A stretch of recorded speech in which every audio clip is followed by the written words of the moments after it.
అతి కీలకమైన వార్త ఇది. రైతులపై పగబట్టకండి. నిన్న ఏదైతే మేడిగడ్డ బ్యారేజ్తో పాటు చెలో మేడిగడ్డ అనే అంశాన్ని బీఆర్ఎస్ తెర మీదకి తీసుకొచ్చింది. కేటీఆర్ ఆధ్వర్యంలో బీఆర్ఎస్ నేతలంతా కలిసి 5 బస్సుల్లో అక్కడికి వెళ్ళడం జరిగింది. మేడిగడ్డతో పాటు అన్నారు. ఇవన్నీ కూడా వాళ్ళు సందర్శించే ప్రయత్నం చేశారు. అటు కాంగ్రెస్ నేతలను కూడా వస్తే తీసుకుపోతామంటూ కూడా మాట్లాడారు. సో అక్కడ రైతులపై పగబట్టకండి, కోపం ఉంటే మాపై తీర్చుకోండి, వరద వచ్చే నాటికి మేడిగడ్డ బ్యారేజ్ను పునరుద్ధరించాలి. ఎన్నికలకు ముందే మేడిగడ్డ బరాజ్ పగిలిచ్చింది. అంతకుముందే వరదల్లో బాహుబలి పంప్ హౌస్లు కూడా మునిగిపోయి కాళేశ్వరంలో. అప్పటి నుంచి పునరుద్ధరించలేదు. అప్పటి నుంచి కేవలం ఎన్నికల మీదే ఫోకస్ పెట్టి మిగతావన్నీ కూడా టీఆర్ఎస్ వదిలేసింది. కానీ ఈరోజు చూసినట్లయితే హడావిడిగా నిన్న ఎలక్షన్ దృష్టిలో పెట్టుకొని కేటీఆర్ అండ్ టీం అక్కడికి వెళ్ళడం జరిగింది. అక్కడికి వెళ్ళిన తర్వాత ఆయన కొన్ని పొలిటికల్ కామెంట్స్ చేశారు, చాలా సెంటిమెంట్ కామెంట్స్ కూడా వాళ్ళ నాన్నలాగే. రైతులపై పగబట్టొద్దు, కోపం ఉంటే మాపై తీర్చుకోండి అంటూ కూడా కొన్ని కామెంట్స్ చేస్తున్నారు.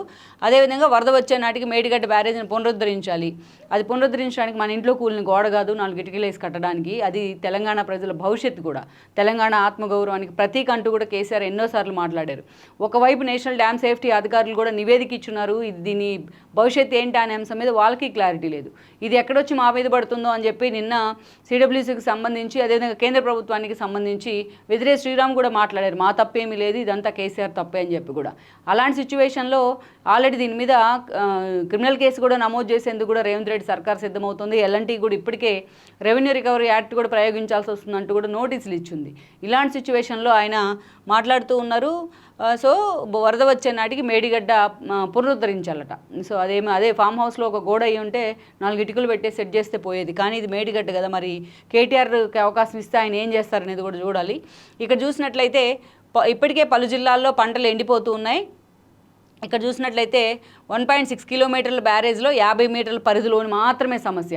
అంత పెద్ద సమస్యని ఇంత చిన్నదిగా చూపించే ప్రయత్నం ఇది కేసీఆర్ తీరే. ఆయన కూడా గతంలో అందే చేసేవాళ్ళు. ప్రతిపక్షాలను విమర్శలు చేసినా వాళ్ళకి అసలు ఏం తెలుసు అన్నట్టుగా వాళ్ళందరినీ కూడా బద్నాం చేసే ప్రయత్నం జరిగేది.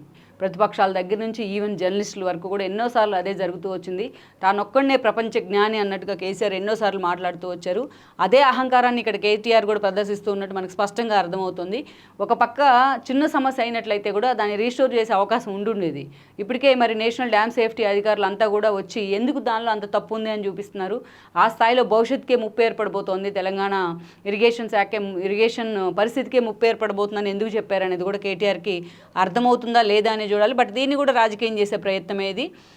ఇక్కడ చూసినట్లయితే 50 మీటర్ల పరిధిలోనే సమస్య అంటూ ఒక ఎండార్స్ చేస్తున్నారు ఆయన. ఒక చెలో మేడిగడ్డ కార్యక్రమంలో పెద్ద ఎత్తున పాల్గొన్న పార్టీ నేతలు అంటూ కూడా కేటీఆర్ అండ్ వినోద్ మిగతా నేతలంతా కూడా ఈ కార్యక్రమంలో పాల్గొంటారని కూడా ప్రధానంగా ఈనాడు హైలైట్ చేసింది.